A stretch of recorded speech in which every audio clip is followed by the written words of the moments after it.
Tingkat kebisingan kota-kota di Indonesia sudah melewati ambang batas. Suara bising kendaraan bermotor serta pembangunan gedung-gedung perkotaan menjadi konsumsi rutin masyarakat. Jakarta menjadi salah satu kota dengan tingkat kebisingan tinggi. Banyak warga Jakarta tidak sadar telah mengalami gangguan pendengaran karena bisingnya kota metropolitan. Simak laporan reporter Tempo TV Reski Reza Pratama.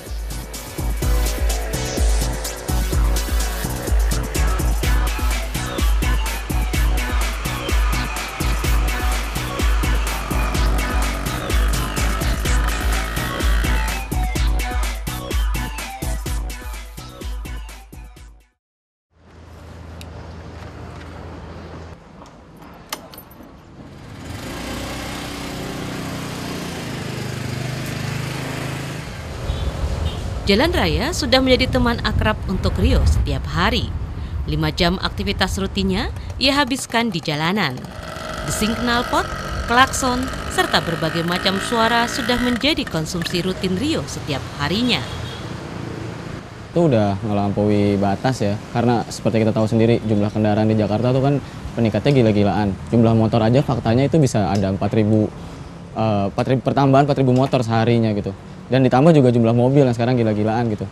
Secara nggak langsung ini kan mengakibatkan Jakarta makin bising karena suara knalpot gitu kan.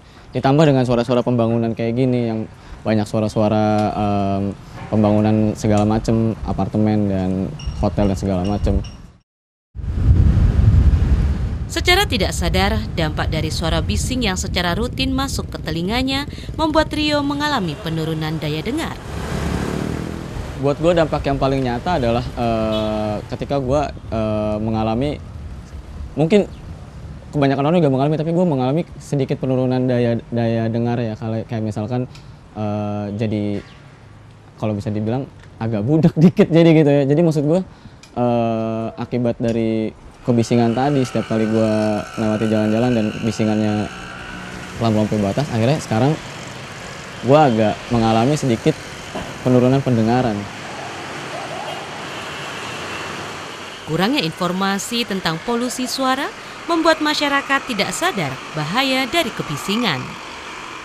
Komunitas Telinga Hati melakukan kampanye menghilangkan kebisingan dengan berbagai informasi dan pengetahuan untuk sadar dan peduli dalam penanggulangan masalah kebisingan. Di sini sangat luar biasa, produktivitas konsumerisme itu sangat tinggi, tetapi tidak disertai dengan pengetahuan yang cukup.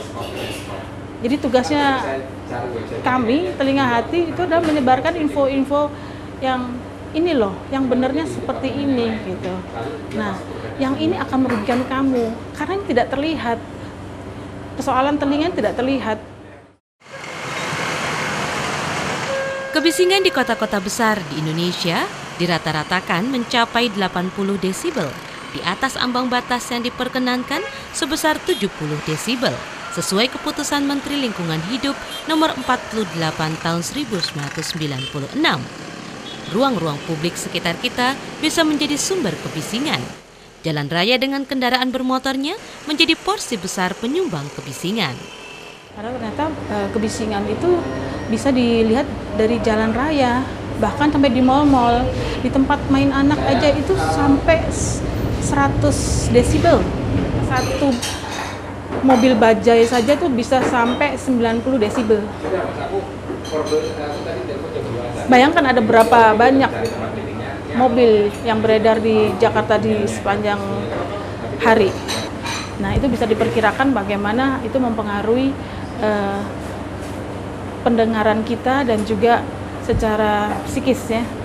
Karena itu bisa membuat hormon kortisol terbentuk akibat adrenalin yang meningkat, tetapi adrenalinnya negatif. Jadi kalau menurut para ahli itu memicu perbuatan-perbuatan yang negatif. Efek domino dari kebisingan kota membuat masyarakat seringkali tidak sadar bahwa mereka telah mengalami gangguan pendengaran.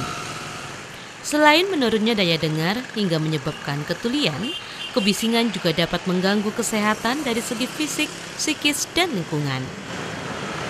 Yang mengkonsumsi kebisingan itu akan mengakibatkan suatu ketulian yang biasanya tulinya bersifat tuli saraf atau tuli sensorineural.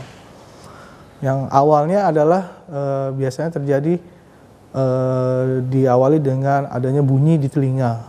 Bisa jadi ada bunyi di telinga yang kita sebut dengan tinnitus.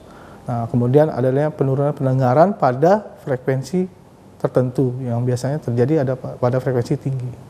Secara fisik yaitu biasanya adalah gangguan emosional, darah tinggi, bisa juga nanti bisa ke arah hipertensi atau darah tinggi. Itu yang biasanya terjadi. Mensosialisasikan bahaya bising yang kian lama kian mengkhawatirkan perlu segera dilakukan.